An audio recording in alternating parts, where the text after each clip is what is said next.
भारतीय भ्रष्टाचार निर्मूलन संघर्ष समिती चाळीसगाव तालुक्यातील माननीय श्री स्वातंत्र्य सैनिक प्रदीप पाटील खंडापूरकर बाबा यांच्या परवानगीने आज सकाळपासून सकाळी 10 वाजेपासून आपण शिंदी तालुका चाळीसगाव जिल्हा जळगाव येथील वॉटर सप्लायच्या पाणी चोरी आणि पाणी टंचाई या संदर्भात आमरण उपोषणासाठी बसलो आहोत. आणि सकाळपासून संघटनेच्या संपूर्ण महाराष्ट्रातून कार्यकर्त्यांचा फोन येतोय. सर्वांनी उत्स्फूर्तपणे पाठिंबा दर्शवला आहे आणि उद्या बरेच कार्यकर्ते या ठिकाणी उपोषणस्थळी भेट देणार आहेत. तसेच गावातील बहुतेक नागरिकांचा आज आपल्याला पाठिंबा मिळाला. भरपूर जणांनी या ठिकाणी भेटी दिल्या. जवळपास आज 125 नागरिकांनी या ठिकाणी भेटी दिल्या. सर्वांनी नाव नोंदून सही करून दिले आणि गावकऱ्यांचा वाढता पाठिंबा आणि संघटनेच्या कार्यकर्त्यांचा वाढता पाठिंबा या आंदोलनासाठी सर्वात महत्त्वाची भूमिका बजावत आहे. त्यानंतर BDO साहेबांना बऱ्याच कार्यकर्त्यांनी फोन केले संघटनेच्या, त्यांना आंदोलनाच्या बाबतीत प्रश्न विचारले.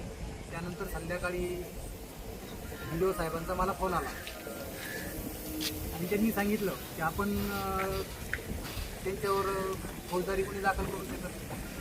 का करू शकत नाही तर त्यांनी सांगितलं पोलीस डिपार्टमेंट त्यांच्यावर गुन्हा दाखल करायला तयार नाही. पोलीस डिपार्टमेंटचं असं म्हणणं आहे की त्यांच्यावर डायरेक्ट फौजदारी गुन्हे दाखल करता येणार नाही.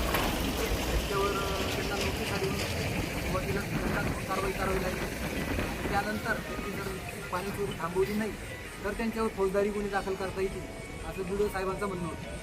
त्यांना मी विचारलं की कोणत्या कलमांअंतर्गत त्यांच्यावर गुन्हे दाखल होऊ शकत नाही. कायद्यात कुठं तरतूद असेल तर तसं मला सांगा. गुन्हे दाखल होऊ शकत नाही असं, फौजदारी गुन्हे दाखल करता येत नाही असं. तर त्यांनी म्हणजे थोड्या वेळानं तुम्हाला सांगतो मी कोणत्या कलमांअंतर्गत किंवा कोणत्या कायद्याअंतर्गत त्यांच्यावर गुन्हे दाखल होणार नाही. तर त्यांनी थोड्या वेळानं मला परत फोन केला आणि विचारलं की मला सांगितलं की त्यांच्यावर दंडात्मक कारवाई केली म्हणून फौजदारी गुन्हे दाखल करता येणार नाही. कारण कायद्यात अशी तरतूद आहे एकाच चोरीसाठी किंवा एका गुन्ह्यासाठी कोणत्याही नागरिकाला किंवा कोणत्याही आरोपीला डबल शिक्षा करता येत नाही. ठीक आहे, मान्य आहे आम्हाला डबल शिक्षा करता येत नाही, पण आपण सरळ सरळ आपल्या निवेदनातील मागण्या ज्या आहे त्याच्यात स्पष्टपणे उल्लेख केला आहे की संबंधित पाणी चोरांवर फौजदारी गुन्हे दाखल करण्यात यावे. आपली कुठल्याही प्रकारे निवेदनात असा उल्लेख नाही त्यांच्यावर दंडात्मक कारवाई करण्यात यावी. आपली IPC कलमांअंतर्गत त्या कलमा पण आपण निवेदनात टाकून दिले. 379 पाणी चोरी, कलम 430 पाणी पुरवठा यंत्रणेस हानी, कलम 427 मालमत्तेचे नुकसान, कलम 34 समान हेतूने केलेले कृत्य, कलम 268/290 सार्वजनिक त्रास, महाराष्ट्र भूजल अधिनियम कलम 16 बेकायदेशीर पाणी वापर. आपण या कलमा निवेदनात टाकून या कलमांअंतर्गत IPC कलमांअंतर्गत फौजदारी गुन्हे दाखल करून कठोर कारवाई करण्याची मागणी केली. यात कुठेही उल्लेख नाही की त्यांच्यावर दंडात्मक कारवाई करा. तरी प्रशासकीय अधिकारी किंवा ग्रामसेवक असतील, BDO साहेब असतील, त्यांनी मला असं सांगितलं की त्यांच्यावर दंडात्मक कारवाई केली. मग दंडात्मक कारवाई तुम्हाला करायची होती तर चोरांना पकडून, पाणी चोरांना पकडून 15 दिवस झाले. 15 दिवस तुम्ही दंडात्मक कारवाई का केली नाही असा माझा सरळ प्रशासनाला सवाल आहे.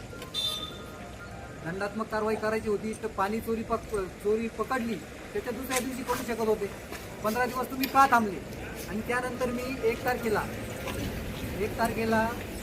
उपोषणाचं निवेदन दिलं. फौजदारी गुन्हे दाखल करण्याची मागणी केली.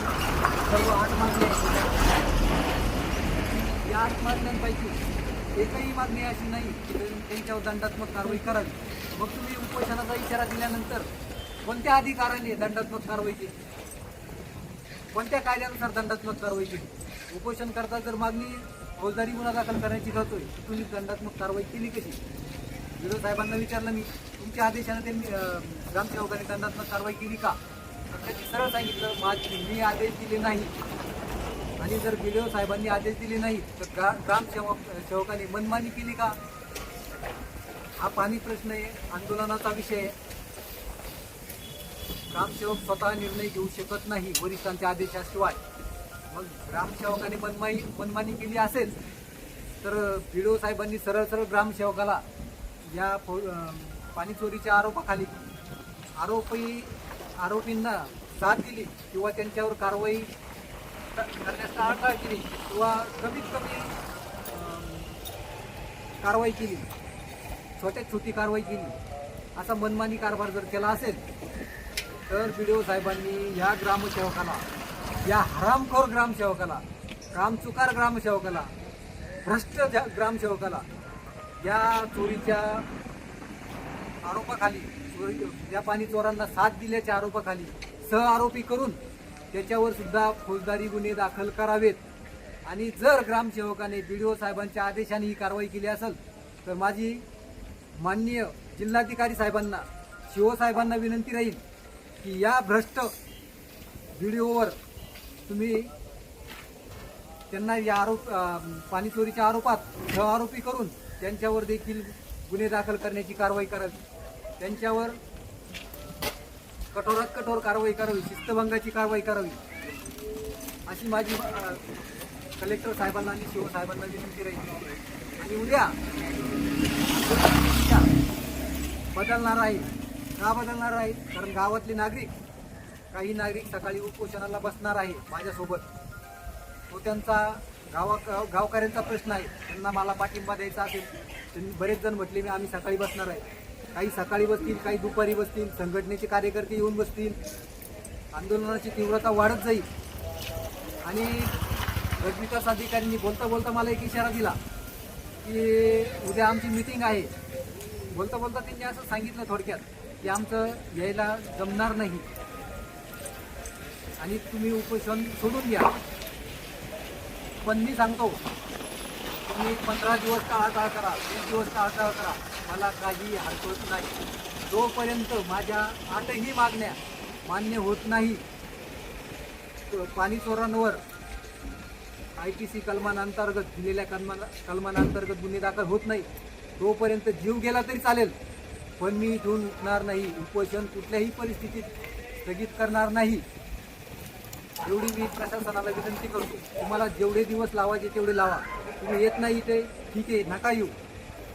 तुम्हाला काय करायचं ते करा, पण पाणी चोरी संदर्भात फौजदारी गुन्हे दाखल केल्याशिवाय, यासह माझ्या सर्व 8 मागण्या मान्य केल्याशिवाय मी उपोषण स्थगित करणार नाही.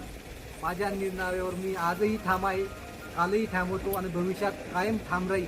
जीव गेला तरी चालेल, पण मी उपोषण स्थगित करणार नाही.